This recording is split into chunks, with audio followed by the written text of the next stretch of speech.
decided somehow to like force the seams into my hands the right way, but I was just an okay shooter. I'll leave it at that. But you only think about it when you first start doing it. But like I said, after 25,000 jump shots, you stop thinking about it. And you just do it without thinking.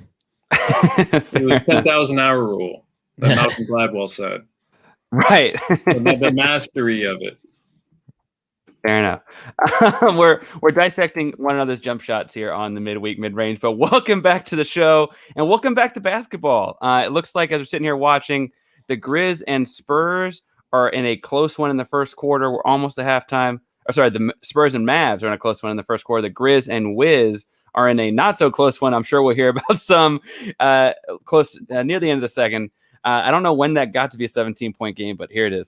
But welcome. My name is Parker Ainsworth. I'm a writer at Belly Up Sports, and I'm hosting here Kyle. Kyle, say hey. How you doing? Kyle to my side, and then below us we got Wayne G from Infinity Sports. Wayne, how we doing? Fantastic. Couldn't be better. Good deal. So we're back to NBA action following the All-Star break.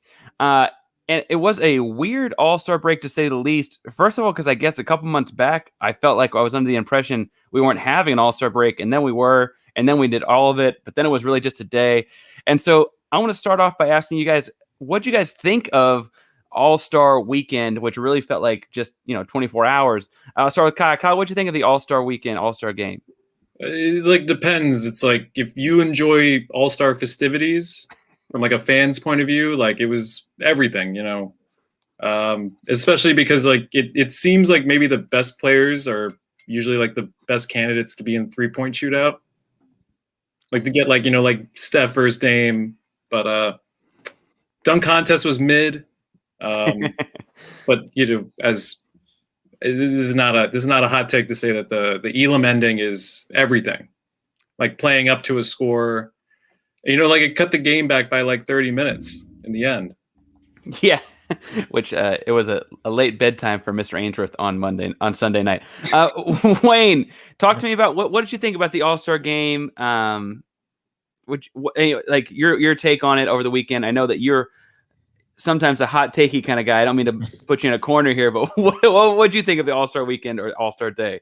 It was weird. It was very weird because I've been watching All-Star Weekend since I was 9 years old, and I've watched them all. And you're so used to the 2 days. You have the rookie game and the Rising Stars game, and then you got the skills challenge and all the other things are on Saturday night. And then usually Sunday is just the All-Star game.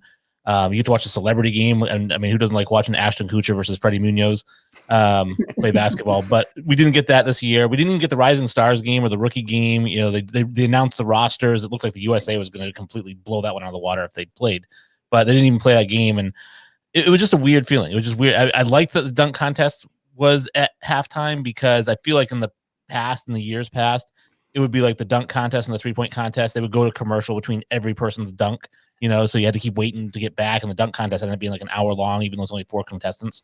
So I kind of like that they had to rush through it this year.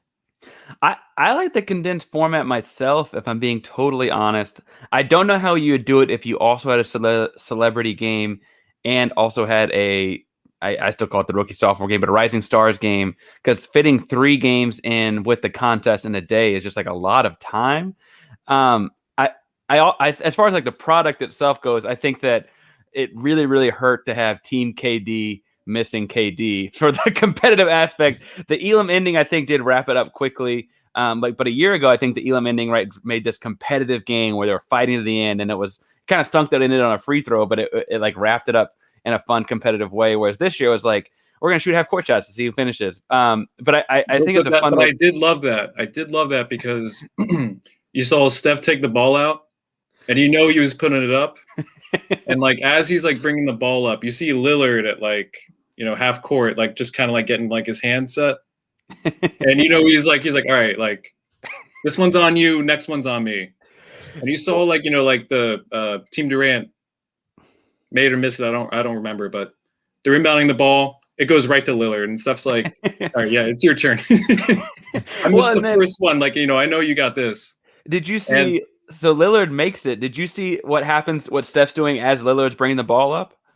Like Lillard's dribbling. I didn't, but was he given one of these? Lillard's walking up the ball to half court, and Steph is walking on the floor, hands in the air. He knows it's good. Before Lillard's even shot the ball, it was fun. It was a lot of fun.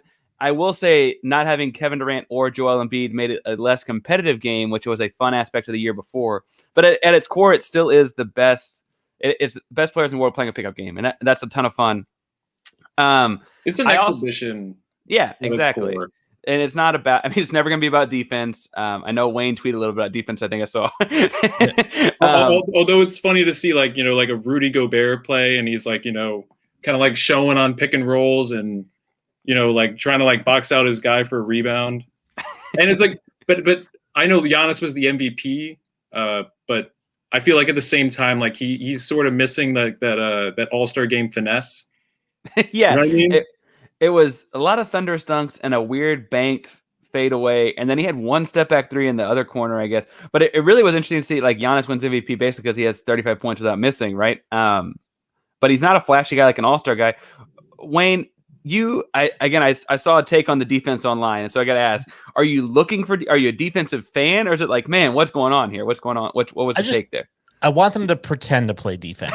Like I know that you had mentioned, before we started the 132 to 120 games from the 90s, or like, the 122 to 119, which is a high scoring game, in their era. I mean, the Spurs held teams to 87 points or something like that. But, they played a little bit of defense. And the example I use, I made an all-star team my senior year of high school, and we had an all-star game.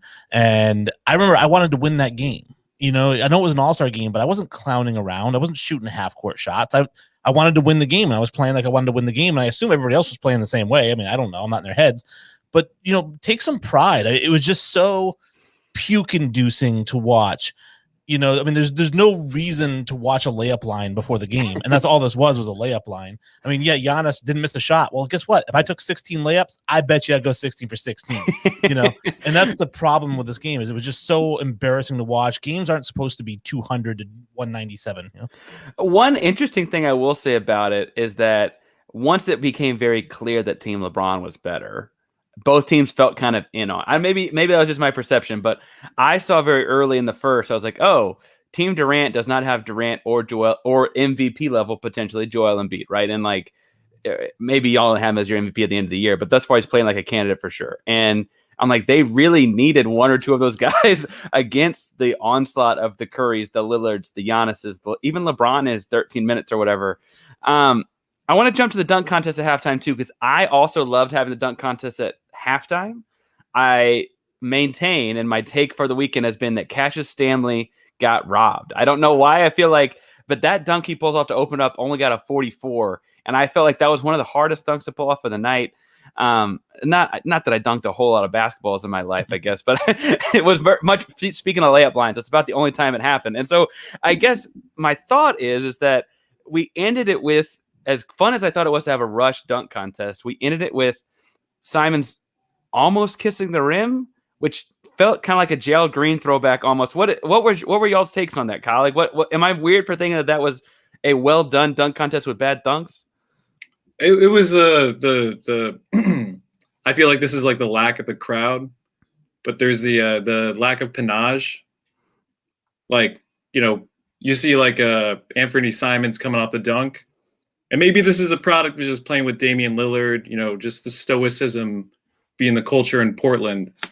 But he like did the dunk, and like, there was like no, like, like it's not like Vince Carter saying like, this is over.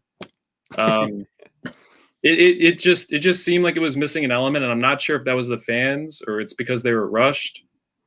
Right. But I felt like there was maybe like a lack of showmanship. Because you go back like the dunk contest in the 80s and the 90s, guys are doing crazier stuff today. Like, no question about it. But I just, enthusiasm, maybe like, I don't know, it was like a little too cool for school for me. Well, I think when Vince Carter said it's over, it's because his dunk, it was actually over. And I think that Stanley's dunk, while it should have been higher than a 44, it wasn't anything that blew your socks off. I mean, Aaron Gordon and Zach LaVine in their showdown probably did 4 dunks that were better than that, so it was all right. I mean, yes, the lack of the crowd because you didn't have people exploding out of their seats when somebody does something. But I definitely, to your point, Parker, I do think that he got robbed a little bit in that 44. I thought when he pulled it off, and on the first attempt too, I thought, he's going to get a 48, 49 on this. And they gave him a 44. So I thought, okay, well, that's how they're going to score this thing, I guess, this year. But then Obi Toppin did the stupid bounce between the legs dunk, and he got a 48. And I was like, what is going on? Zach LaVine had done the dunk, the bounce between the legs right before. Yeah. My take, honestly, was when Obi Toppin hit the 48 or whatever it was, like, oh, this is rigged. And I said that sitting on my couch, like, oh, this is rigged. They're getting the Knickerbockers. They're already in the playoffs or whatever, so they think it's going to keep the train rolling on. And it ended up not going him either. But my initial thought was like, oh, they really want the Knicks to win this thing because they want. But anyway, at least I was happy to be proven wrong. Frozen envelope, another frozen envelope. So Wayne, let's jump to All-Star games past, right? So we look at this year's All-Star game, and it was different for a lot of reasons. Global pandemic. You had a literal COVID scare. I mean, a contact tracing scare that took a guy off of each team to start it. You had all the stuff on one day. All the stuff there was, I should say, on one day. You also mentioned that it seemed to have even less defense than normal. There was no crowd for the dunk contest. There was no crowd for the big dunks during the game either, the half-court contest. I mean, imagine the crowd going nuts when Lillard ends on a half-court shot like that. That could have been a lot of fun, right? My question to y'all, I'm going to start with Wayne this time, is how do you think this compares, or what is your favorite old memory that you'd put, obviously, ahead of this All-Star game? Like, do you have favorites that you think back? Does that date back? Is it like a childhood thing and we're all just lame adults now? Like, when you think of a fun All-Star game, what All-Star game are you thinking of and what's different? Yeah, well, when you say what All-Star games would I put ahead of this one, I'd say everyone that's ever been played before this one, I would put ahead of this one. It was absolutely garbage, and it's getting worse every year because they're all buddies, and so everybody wants to do buddy things, and I'm surprised we didn't have like a LeBron purposefully passing it to the wrong team and then having them score and being like, give me the assist for that, or so just like clowning around, and I'm not saying take it seriously. It's not the NBA Finals, but I mean, this one was awful. So when I think of like All-Star weekends or All-Star games, I mean, the 1997 All-Star game was great. Glenn Rice was the MVP. He had 26 points. Michael Jordan had a triple-double in that game. He didn't get the MVP. You don't see triple-doubles in the All-Star games anymore, but Michael Jordan, I think, has like 3 of them. But yeah, Glenn Rice got the MVP of that game. And that whole weekend, I mean, the rookie game, this is, like I said, it's 97. So the rookie game, this is before it was rookie sophomores or even rising stars. It was just rookies. But I'll give you an idea. So that rookie team was Antoine Walker, Allen Iverson, Marcus Camby, and Ray Allen versus Kobe, Sharif Abdurrahim, and Steve Nash. That's all rookies. I mean, that's a sick game. AI got the MVP of the rookie game, even though Kobe had 31. So it was, but that was like Kobe's coming out party. What's that? It might have been. It might have been. But yeah, so Kobe that was his coming out party. He was still 17, I think, at the time. He won the dunk contest that year with the between the legs dunk. And then I think the 3-point champion was Steve Kerr, so the coach of the Warriors. It was so 1997. If you give me that whole weekend is just that's my favorite memory, I think, probably of watching All-Star games. So Kyle, is this a thing where we like it better when we were kids, and like Wayne said, it's gotten worse every year? Or are you in a more recent memory place with thinking of your favorites, or I guess is Wayne right? Was it better a longer time ago when it was more competitive and it's slowly getting worse? It's like recency bias, but towards it gets worse every year. Because I do remember like Shaq throwing it off the backboard on a free throw, like not even attempting the shot. But my second basketball video game was NBA Live 2005, which was like they had like the whole like dunk contest feature, right? And I had it before the All-Star game, and like I was like playing around with it, and you're in the old Pepsi Center in Denver, and then I had my favorites. Like I was playing with like Vince Carter, with Kobe, and then Josh Smith. Rookie Josh Smith like comes out and like crushes the dunk contest, puts on the Dominique jersey, and it wasn't what I was expecting. Like of course, like like I was expecting. You want the superstars, the all-stars in it, but to see like Josh Smith come out as a rookie and win it, I look back on that as one of the best dunk contests ever. But the dunk contest is kind of like this like supernova thing, where it's like it sort of follows like a comet's path, where like every 6 years or so it's amazing, and then it'll fall off for a while. We're due. You know, this dunk contest not being great. We're due for a good one. Maybe next year, maybe the year after. Well, but I think that maybe the problem with Cassius Stanley was that, maybe the average NBA fan doesn't know who he is. Well, and as on top of being a young guy, like because Toppin and Anthony Simons are both young guys as well. Playing in Indiana as a young guy is not going to, and I don't mean any shots fired at Indiana. Sabonis was in the All-Star game. I love watching Miles Turner play, but skills challenge winner, right? Skills challenge winner, Domantas Sabonis. I just feel like you're right that the market hurt him, right? The market hurt him there. As I look at All-Star games past, I think of like moments more than games. So like T-Mac off the glass to himself was an All-Star moment. Absolutely. I remember. Frankly, it was before the game, but Vince Carter taking himself out of the starting lineup for Jordan in Jordan's last All-Star game was more of a moment. There's 2016 when I think of like Kobe and LeBron finally like slapping up, getting in front of each other, playing basketball because they never got to play each other in the finals, or that whole storyline, right? And there's the famous photo that Drake ruins by standing up in front of it. But I think that as I can't have trouble thinking of like games that were start to finish better. I did like last year's ending more because it was competitive. The Elam ending is a great ending, I think, for this type of a game, because it does set a score and like makes them play for something. Whereas like if Team LeBron just run it up last night, we'd have had 12 minutes to have court shots. And while that was fun way to end it on like a buzzer beater type feeling, 12 minutes of it could have gotten old. I just wish that we had more of those kind of competitive games.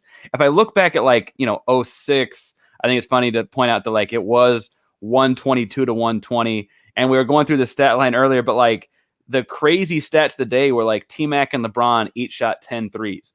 But if I told you today that like the Sixers played the Jazz and, Joe Ingles launched 10 threes, and like that doesn't feel weird anymore. And it also wouldn't be weird to have 122 to 120 in a basketball game anymore. And so it's hard for me to look back without watching clips. And then I get back to my moments. I get back to like the T-Mac lob in that 06 game.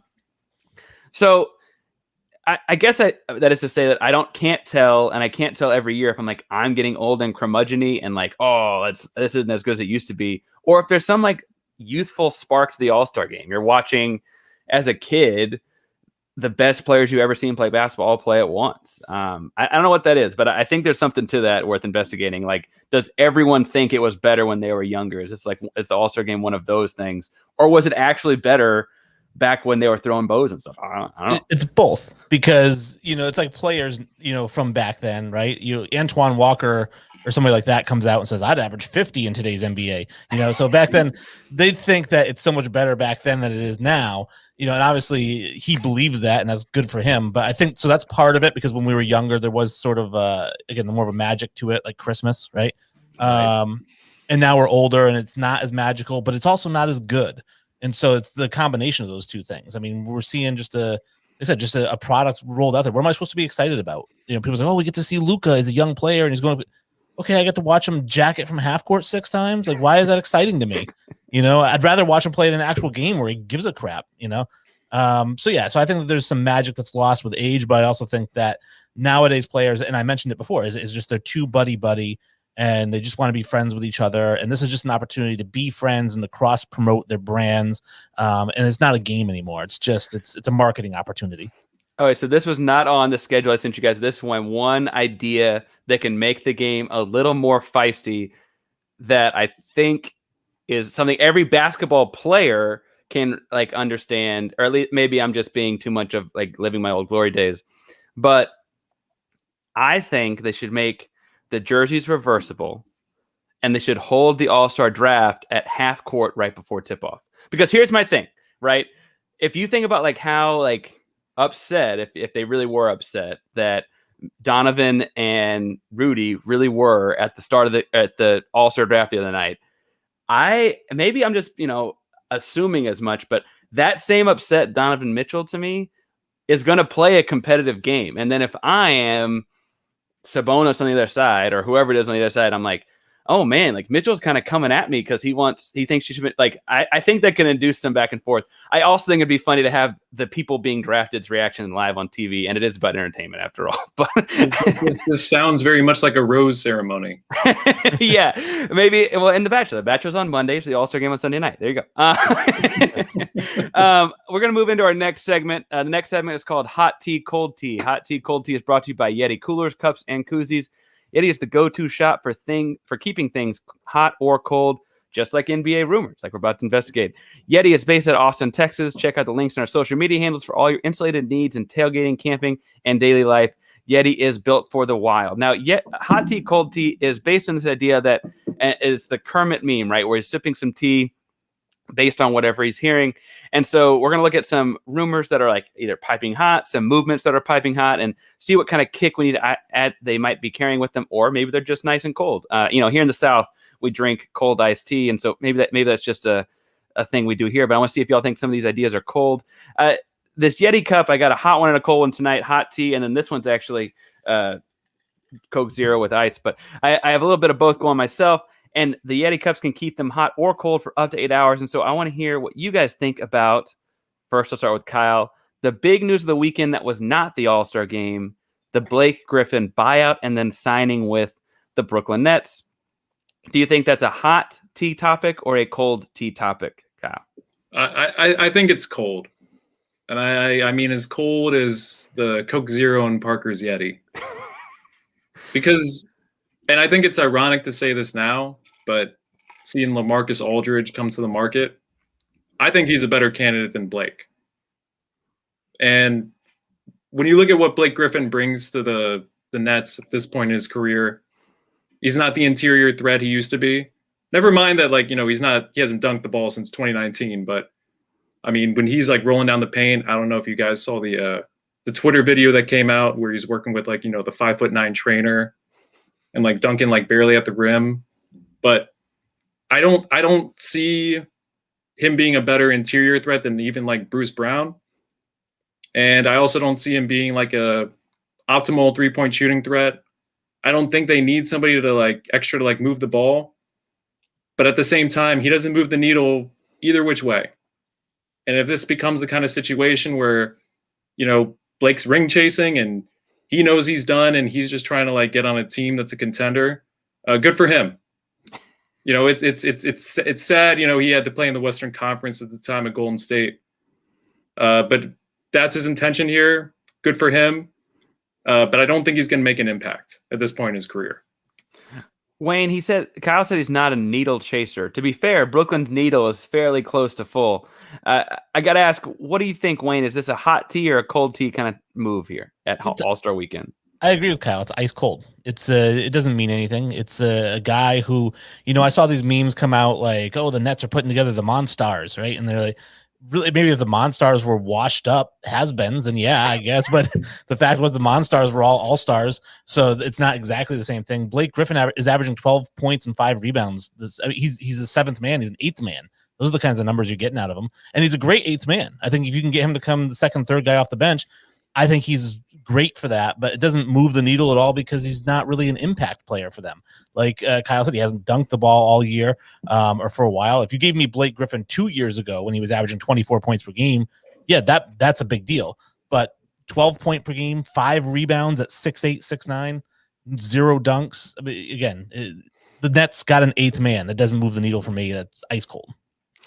I think the biggest shame in this whole thing really goes back to when Blake got to Detroit, right? Because Blake signs the big extension in LA, and then they went full on fire sale and they got rid of him and Chris Paul and did it, boom, boom, boom, right? And so Blake is still living out that, frankly, contract he just got bought out of, and he thinks he's signing on to be in LA with Lob City for what is the duration of the last good years of his career. Because we all see guys that play that explosive style that you end up progressing. It's just natural, right?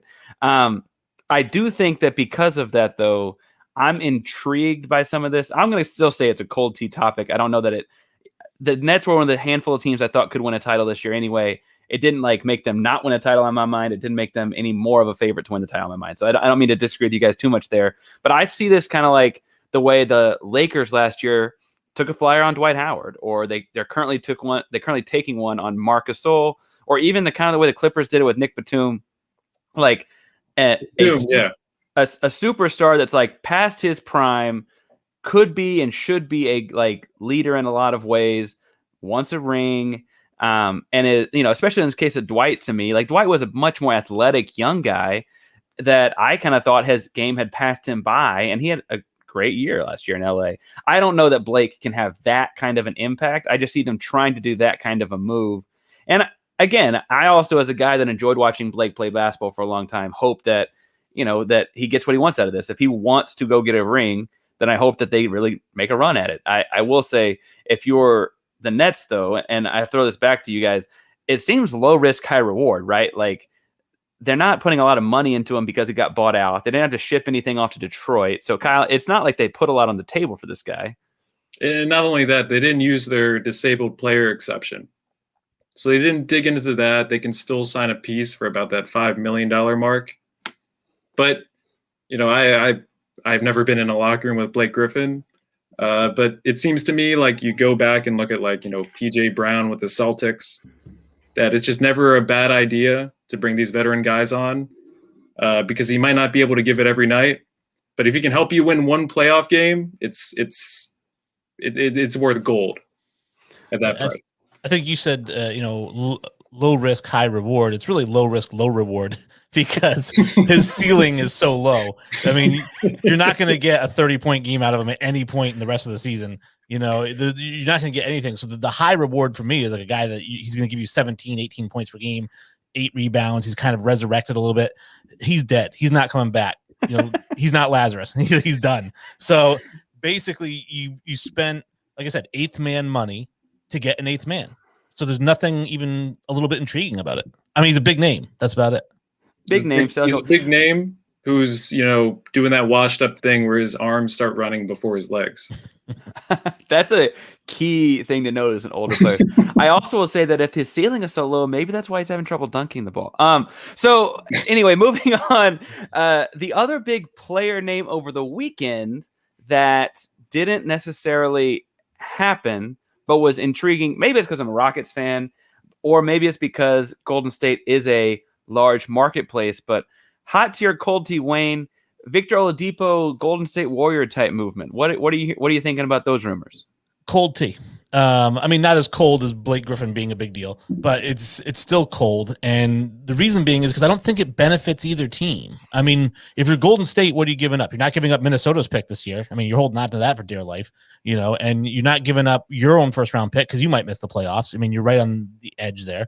So are you giving up Andrew Wiggins? Are you giving up Kelly Oubre to get him? Because basically he's a wing player. He's just going to be filling their need. And if you do that, why do the Rockets want to do it? They're getting a lesser Victor Oladipo. He's in the last year of his deal. So if you're Golden State, why are you giving up somebody who's under contract like Wiggins for the next 3 years, unless you're just trying to dump the money? So that's why I don't understand, because Golden State, why are you making a move like this, trading a fringe superstar for a quasi superstar when you're in 9th place? Even if you make the playoffs, even if it gives you that push and gets you into 7th or 6th, you're not making the Western Conference Finals, let alone the NBA Finals. So I just don't understand. I think it's cold tea because I just don't think it benefits the Rockets to do it, and I don't think it benefits Golden State to do it. Kyle, what are your thoughts? You think hot or cold? Obviously, Wayne brought up the draft picks that would have to be included or likely be included in this trade, thinking some would have to be, some would not be. What are your thoughts? Is there a category for lukewarm tea? It's been out. It's been a little over 8 hours, right? The Yeti Cup. Little room temperature. But I think it comes down to what you think of Victor Oladipo and his fit into Golden State as a upcoming free agent. And I think that he's not a guy who's a knockdown shooter. His numbers from the corner aren't great. His percentage of field goal attempts that are assisted or down. He's more of an isolation guy who's about like that 4.5 assists per game category. So I'm not really sure how he fits because, Golden State might need his help this year as kind of like, a secondary ball handler. But once Clay's back next year, I mean, is he going to be spotting up in the corner? He's not quite the defender he used to be. His shooting peaked at about 37% from 3 is all NBA season. So I don't I'm not sold on Oladipo the fit, but at the same time, I think he's perhaps an upgrade on Kelly Oubre. And if you can get, an athletic wing who can play alongside Steph, maybe just needs a better change of scenery. And if you're at Houston, I don't think you want to lose a guy where you could have had Karis LeVert. Because remember, that was swapped in the Harden trade. If you can keep a guy like Oladipo or get like a comparable kind of fit for him, then I think it's worth it. But then you're looking at, them just pretty much getting draft picks for Harden. And how do they live with that? Yeah, I think the other interesting thing here is that I can't tell based on reading stuff on The Athletic and stuff on ESPN who started this rumor. And I think that that's an intriguing thing to me because it kind of tells me more about what shape it could take. I think it's cold because I think that at the end of the day, the deal that Houston will want is too much back for Oladipo, and the deal that Golden State will want, Stone's the way he did so many of the trades thus far has been, I'm standing firm at my price. If it were something like Oubre and the Minnesota pick, I think Houston does it, right? They're bringing in a hometown kid in Oubre, and the Minnesota pick looks to be a pretty good pick. I don't think Golden State offers that. If Golden State can somehow get away with pulling in an expiring Oladipo for like just their own pick or something, then absolutely I think they do. I just don't think Houston does that either. I will say that the aspect of this I think is interesting is Oladipo's expiring contract, because does that mean Golden State thinks they have the inside track on someone in the summertime? I don't know who that would be. I think the biggest guy available would be if Kawhi turns down his player option, but I don't think he's doing that. And if he does, I don't know that he would choose Golden State. Maybe they think he will. The rumor has been since Houston got Oladipo that he would end up in Miami because he spends his entire off seasons in Miami training. He's a heat culture guy, right? And I think that the idea is that there are teams scared of trading for him if he will sign in with Miami in the offseason anyway. I could see them thinking that sending him to Miami before the deadline is good, a way to help benefit him because it takes his rights with him and then he can get more money that way. Miami's been firm on trades with Houston thus far, so I don't know what they'd get back there. As far as him to Golden State, though, I think it's cold because I don't think either way the trade makes sense. I'd be lying if I didn't admit that this made me a little worried about Clay's injury, because if you could sign Victor Oladipo long-term, I don't know how the fit works with Clay, but if we haven't seen Clay play in a year and a half, and if they think something's worse off than we think, I don't know. I hope that's not the case. I hope they're hoping to get an expiring contract and bring in somebody big time next summer.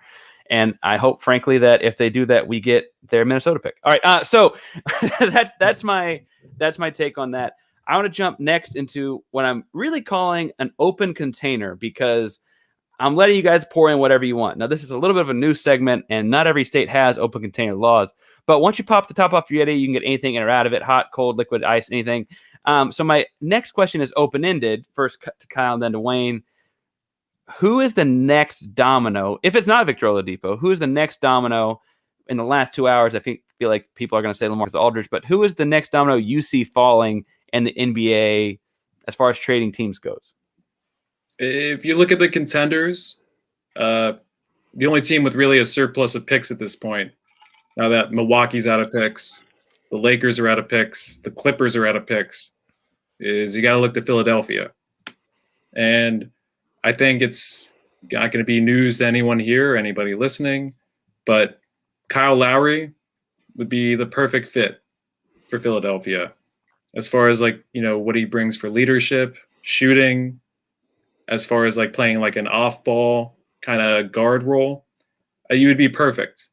Plus you have, Parker, I'm sure you're familiar with this, Daryl Morey's whole philosophy on chasing a championship if you're within a 10% chance. It totally meets the bill. And I tinkered a little bit around with the ESPN trade machine.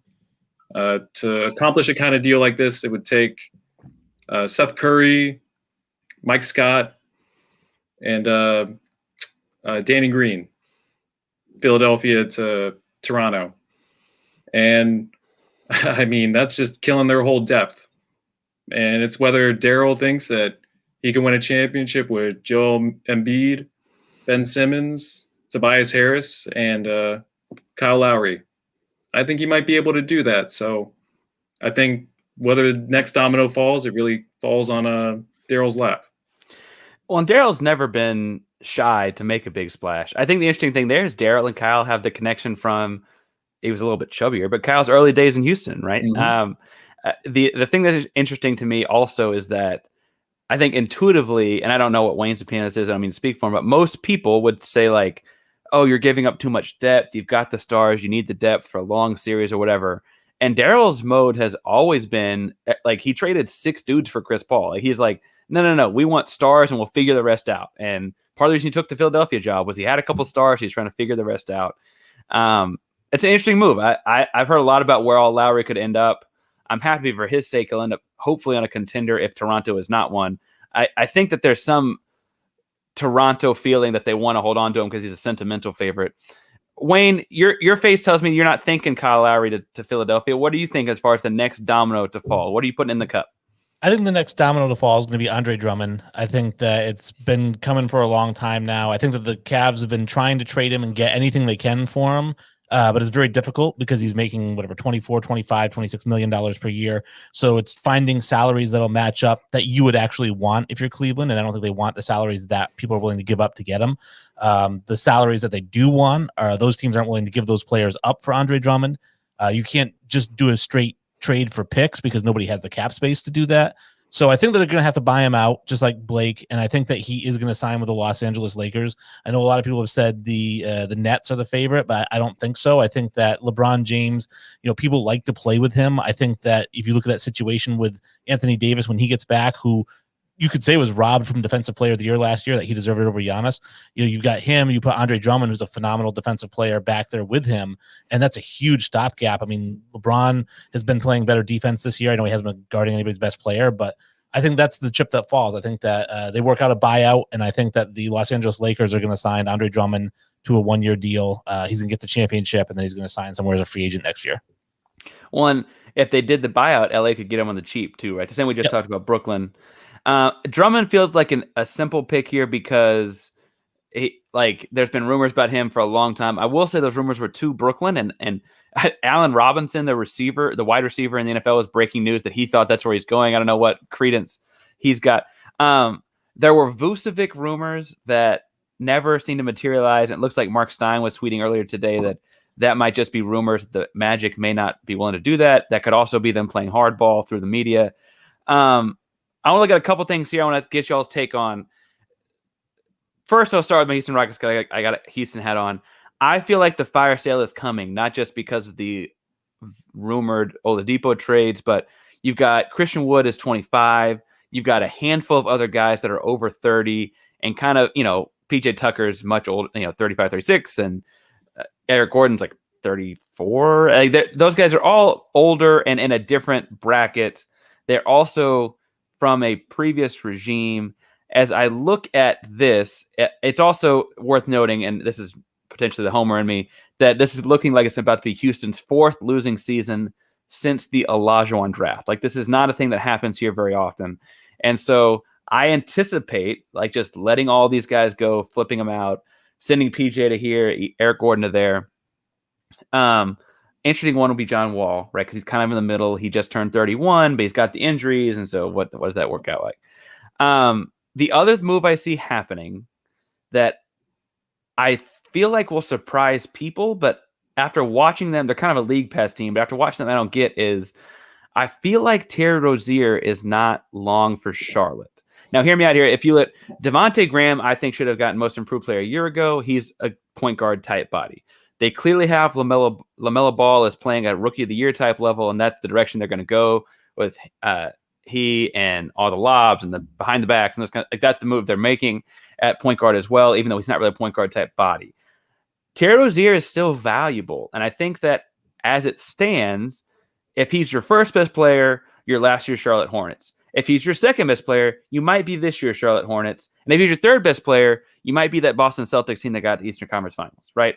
And so I think there'll be some contender that wants to make that move, but I also feel like I'm trying to read tea leaves that may not exist. So Kyle, am I being crazy thinking Rozier could be on the move, or am I looking for something that's not there? I think Terry would be a great fit anywhere.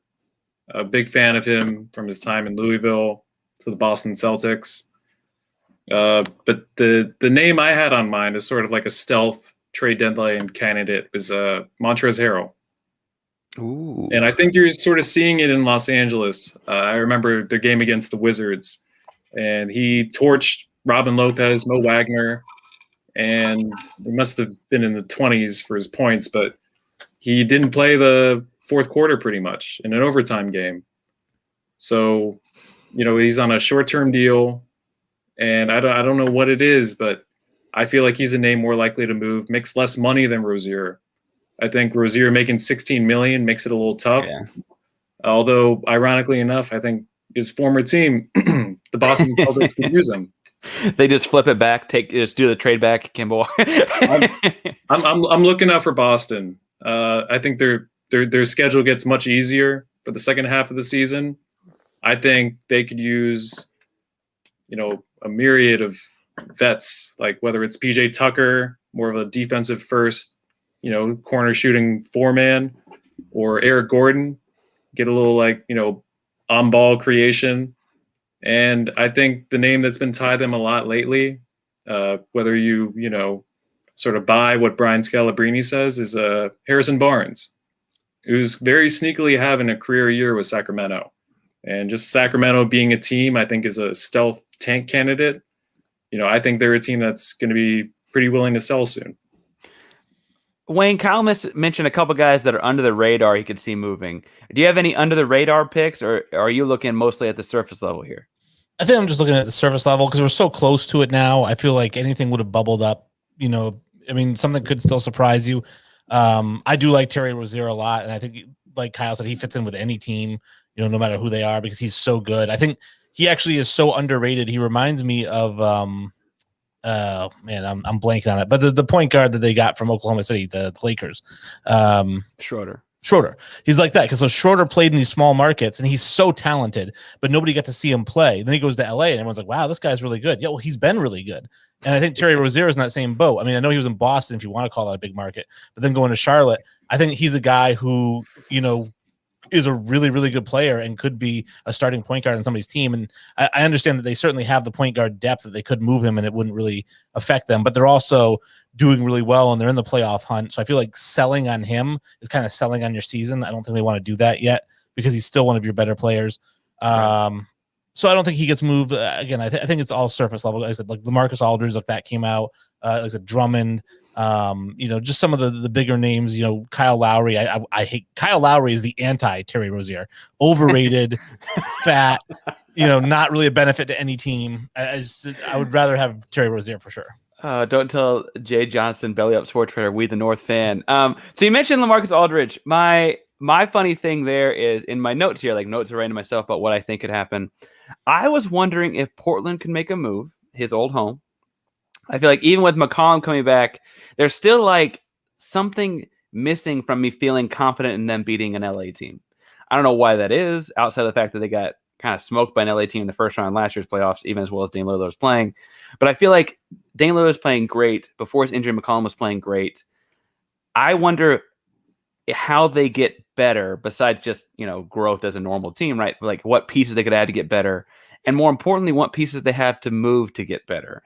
Now, LaMarcus Aldridge in the market is interesting. We know that he and Dame were friendly at one point. I don't recall how the ending was, but I know when Dame came in the league, they were close. When Marcus Aldridge was there earlier in Dame's career, it was much more of a LaMarcus Aldridge show. Him going back now would be much more of a Dame Lillard, CJ McCollum show. Would they move a guy like Covington to go get a LaMarcus Aldridge? Are they moving anybody to get better? Or are they just going to play it out, Kyle? I mean, they just moved to get Covington this past offseason. And I don't remember if it was 1 or 2 first-round picks, but that was sort of like, they're all chips in kind of piece. I think if they were going to move anybody, you could look at Simons, but I think Gary Trent is the guy. Because, he's deceivingly big for his position. I was shocked to find out that he was about 6'6", 6'7", I thought it was just, I saw his numbers and I was like, he's a 6'2" guard. Right. But I think there's a lot of teams out there that could use Gary Trent. Plus, you got to look at how he fits in with Lillard and McCollum as far as just being, like very shot first, tremendous ball creators. But I think if they're going to move anybody, I think the piece is Gary Trent. I like Gary Trent because I'm old enough to remember watching his dad play in college in Ohio, and he was called the Shack of the Mac. I think that's such a great nickname. But no, I don't think Portland makes a move. If they do, it's something very minimal, only because I think that, you have to know who you are, and Portland is a team that no matter what move they make, with all the pieces that are available right now, are rumored to be available, no matter what move Portland makes, they're not good enough to make it to the NBA Finals, no matter who they add. Even if they keep their two big stars and they add anybody, add Oladipo, add Drummond, whoever you want to add, they're not good enough to make it to the NBA Finals. They're not going to make it past one of the LA teams. I think the Lakers are going to the finals again, and I think that if you're Portland, why give up anything just to finish fourth? Interesting take. And last chance, Wayne, you got any thoughts on LaMarcus Aldridge? I know they just came out in the last couple hours. He's no longer with the team. He's staying at home while they're working on a mutual separation of sorts. It sounds like they're trying to trade him, though not buy him out, per Shams and Stein. I think he's he's a better version of Blake Griffin. Again, he's a guy who's past his prime and not really doing. He's not averaging 24 and 12 anymore. Right. So it's like you're gonna either buy him out or you're gonna have to ship him to a team who's like, hey, well, we hope we can resurrect his career. And I don't know. I know some teams do that. If I'm putting my GM hat on, I'm never trying to resurrect anybody's career. Leave him in the grave. Kyle, same thoughts, or you got something else?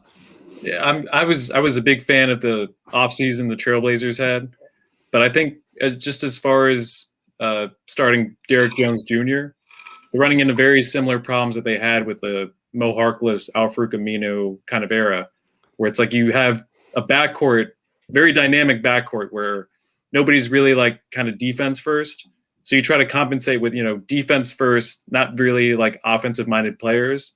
And it devastated them in the playoffs because teams would just sag off of Aminu and Harkless. Right. And I see that with Derek Jones Jr. He kind of fits that build. And it sucks because I don't know what it is about Portland, but they've just been historically snake bitten. And, if they had Nurkic, they had Collins, if Hood hadn't torn his Achilles, they could be in a very different position. But it's a shame that the position they need most is a sort of like defensive-minded two-way wing. Like, I mean, just imagine what Portland would be if they had Mikal Bridges, for instance. Right. And those are the hardest players to come by in the NBA. So not really sure what they do. But at the moment, personally, I'm a big Robert Covington fan. And, you saw in the play against Chicago where Dame broke off the jump ball and hit the game-winning three. Covington was the one who got the ball. Right. And he's one of the best defenders in the league, former first-team all-defense. That's a guy I wouldn't touch. But as far as that roster goes, there's only three guys I wouldn't touch. Speaking of sagging off or whatever, we're going to jump into a new segment called The Long Two. Now, this new segment is called The Long Two because it's a mid-range jump shot, and this is the Midweek Midrange. A mid-range jump shot, for those on Twitter trying to figure out what we're talking about, is hated by some analytics nerds. Shout out to Daryl Morey, mentioned earlier. But a long two-pointer seems silly because it's worth 2/3 of the points of a shot right behind it. But for us, it's our shot. It's what we're taking tonight. So we're taking a long two. I'm going to ask you guys, what are two teams that you see moving the most, the longest distance, up or down in the standings between now and the end? So the standings heading into the All-Star break, do you see two teams moving either way far up or way far down? I'm going to start with Wayne. What do you think? Yeah, well, for starters, I love the long two. In fact, in the game of horse, my favorite shot is to stand with both my feet on the three-point line and shoot the shot because it messes with people's heads, and that's almost a guaranteed miss if you're a pure shooter like myself. But the team I probably see moving the most of all the teams is probably in the Western Conference, the Suns. I just don't think the Suns are for real. I mean, I love what Chris Paul's done there, and I think that they're a great young team, but they are a young team. I don't think they're a great defensive team, despite the fact they've been playing good defense. And I think that just looking at who's behind them in the Nuggets and the Lakers and the Clippers, I think they could fall 4 or 5 spots by the time we hit the playoffs. Give me one of your long two, Kyle. Who's a team you see moving up, down by a long distance? I got a couple, one East, one West. And I don't know if you guys saw this tweet, but this guy, Ed Kupfer, kind of broke down the strength of schedule of all remaining teams and looked at what their strength of schedule was for the first half of the season. And I think Dallas is the team that's going to go up. You know, they were missing a bunch of guys for a while. I don't know if you guys saw the game against Denver beginning of the season where Maxi Kleber was like, Draymond Kleber. And he just like did all the things that didn't show up in the box score. I thought he had like 26 and 14, and he had like a 9-9 kind of box score. But guys like that are healthy, and they're going from the hardest schedule for the first half to the 4th easiest. I think that's one team to look out for. And my other one is the Boston Celtics. You know, they haven't made a midseason move since they acquired Isaiah Thomas from Phoenix many years ago. But I think they're one team to look out for. I think they got a move in them. And whether, Danny Ainge is going to stop talking about deals he almost made and, just sort of like speak to light deals he did make. They have draft picks to spare. They have needs as far as their depth. And, even on the wing, even though that's the positions they're most set at. I think Boston's team to watch. And by the way, they're going from the 8th hardest schedule to the 2nd easiest for the second half of the season. They get Marcus Smart back. And they get Marcus Smart and back. Marcus Smart. I looked at the same report about strength of schedule when I was thinking about this. I also saw Dallas because they're not only getting healthy, but getting a really easy second half. The team I saw moving the farthest down, and I'll throw it back to Wayne to hear a second. The team I saw moving the farthest down is New York. And I don't mean to come off as an anti-New York guy after my comments on Toppin earlier. My co-host on my other show, FN Sports, is a New York guy, and he'll hate me for this, but they're one game over 500. They have the 5th toughest schedule left. They still don't have Mitchell Robinson for a while.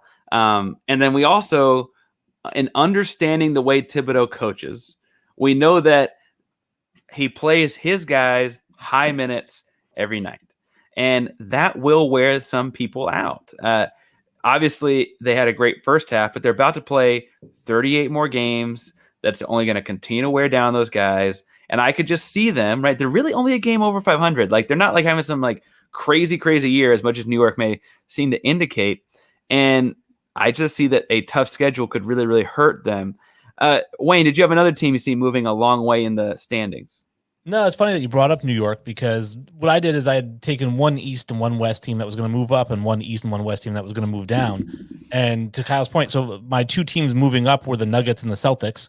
I think the Nuggets move up in the West, and I think the Celtics are going to make the NBA Finals. So there's my hot take for a team who hates the Celtics. Maybe I'm just rooting for a Lakers-Celtics Finals again. But no, I think the Celtics have all the tools. I think that they're the best coach team in the East, as much as Miami fans may disagree with that.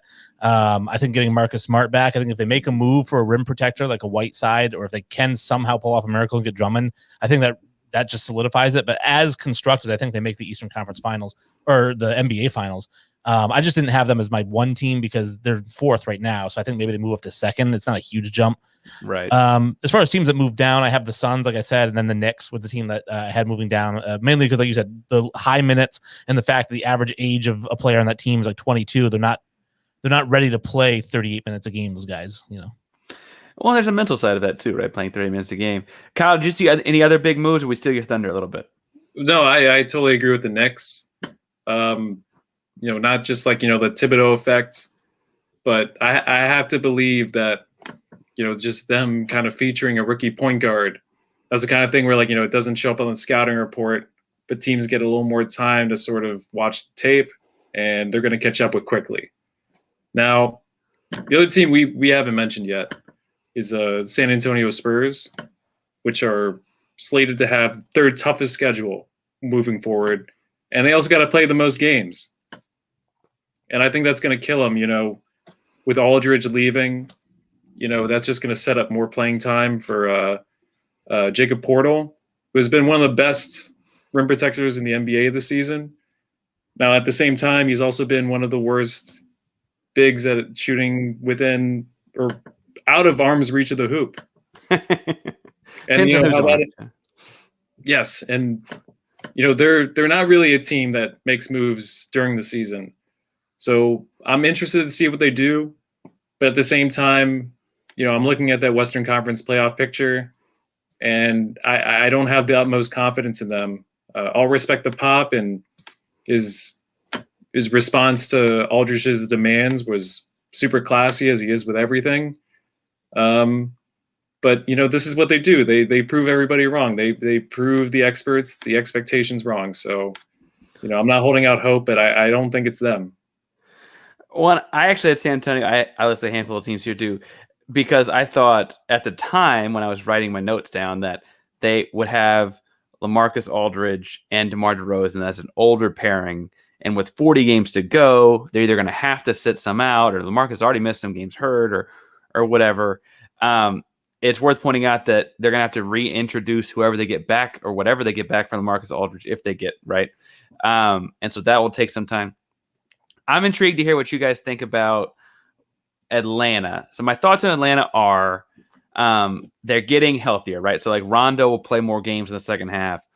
Bogdanovich will play more games in the second half, right? Like they're getting more minutes out of guys that their big acquisition the summer, right? The offseason will really play some.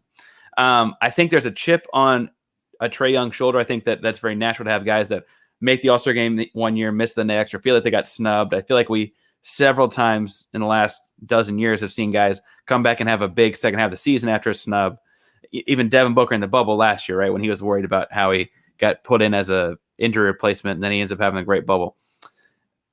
My other deal with Atlanta is I feel like with McMillan, obviously you can watch Nate McMillan film, but there's going to be a few wins in this window that are like hard to scout them type of wins, like because you don't know what the Nate McMillan Hawks look like. And so am I crazy for thinking that the Hawks could have a rise here in the second half? They've got the eighth easiest schedule, so in the top third of the league.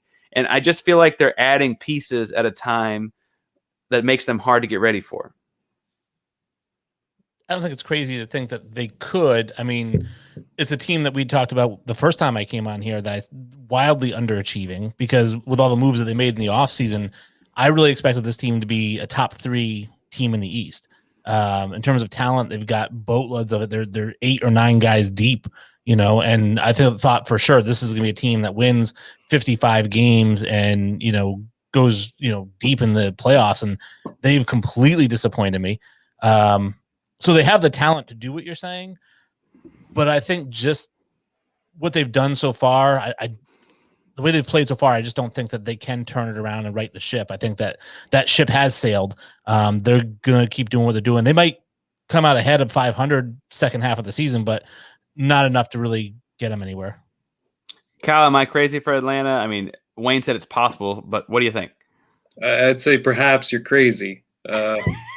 I know. I think the last time I was on here, I was saying like they're a team to watch, but I did some reflecting, and I forgot about this. But I think it's important to note that Trae Young's senior year at Oklahoma, or senior year is last year at Oklahoma, they got bounced the first round of the NCAA tournament. Now, Ben Simmons, I don't even think made the NCAA tournament, and he's one of my favorite players in the NBA. But it's just an important thing to note. Like I think before I'm going to buy in to the Hawks, I got to see how Trae does in the playoffs.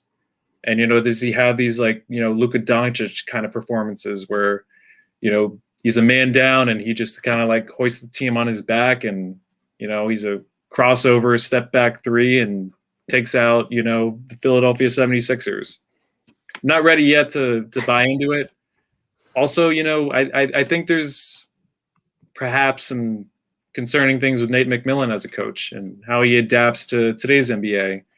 It was sort of a hallmark from those Pacers teams that they were taking more mid-range jumpers than basically any other team in the league. And I think you've seen from some of the things that Malcolm Brogdon has said very publicly about just sort of like the change in style of play from McMillan to I hope I don't mispronounce his name, Bjorkson. He used to be with Toronto. That he's kind of like, he's a little out of his time, and maybe that just kind of like tanks Atlanta's season. Who knows? But I think that really falls on Bogdanovich, and whether like he kind of brings what they thought he would bring as like a secondary ball handler, somebody who carries a second unit, is shooting. That's what I would look out for with them. Well, I gotta say, because I'm a huge Trae Young fan. I love Trae Young. That's one of the reasons I had the Hawks so high. And I know you said that his last year of college, which I pointed out is his first year of college. As an 18-year-old freshman who led the nation in scoring and led the nation in assists, and nobody in history has ever done that before. I'm going to give him a break and getting bounced in the first round. I mean, like you said, Ben Simmons couldn't even get LSU to the NCAA tournament. I think they had a losing record. He was thinking league. I get it. All right. So, but, Trae Young, I mean, is just phenomenal. And I mean, who else was on that Oklahoma team? I don't think any of us could name a single player on that team besides him. He averaged 30 and 11 or something like that. So, I mean, what do you want from the guy?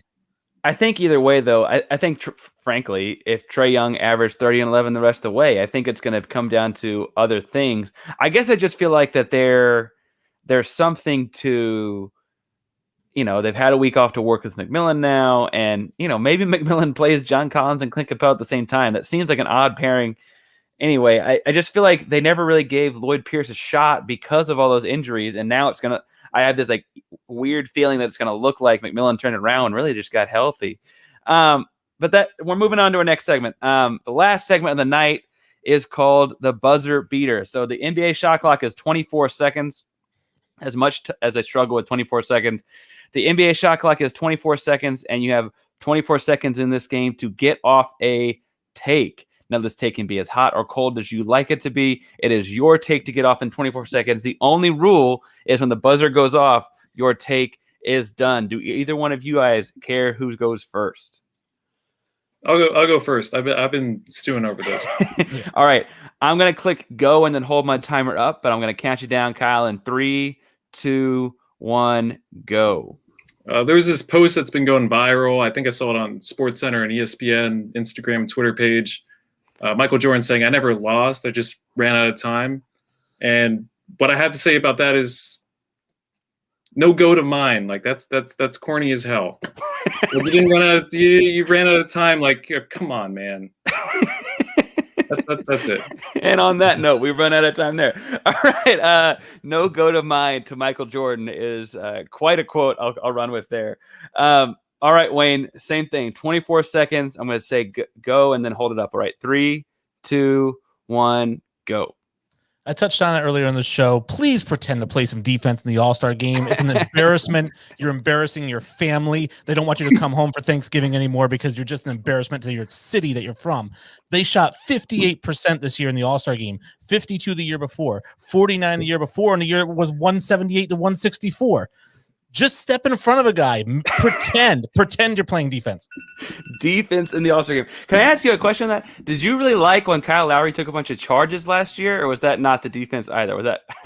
I would prefer that's what happened this year. Okay, fair enough. All right, I'm gonna hold it where I can see it, but I'm gonna let y'all.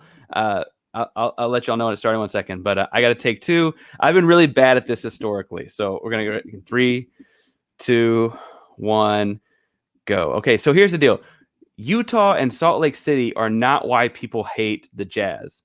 The Jazz are the reason people hate the Jazz. Whether it's the what is a rookie bogusness from Donovan Mitchell's rookie year, or the literal crying when Rudy Gobert didn't make the All-Star game, or a year ago and all of the COVID stuff, or complaining about the All-Star draft this year. I'm so tired of hearing the Jazz complain, and that's why I don't think they'll win anything.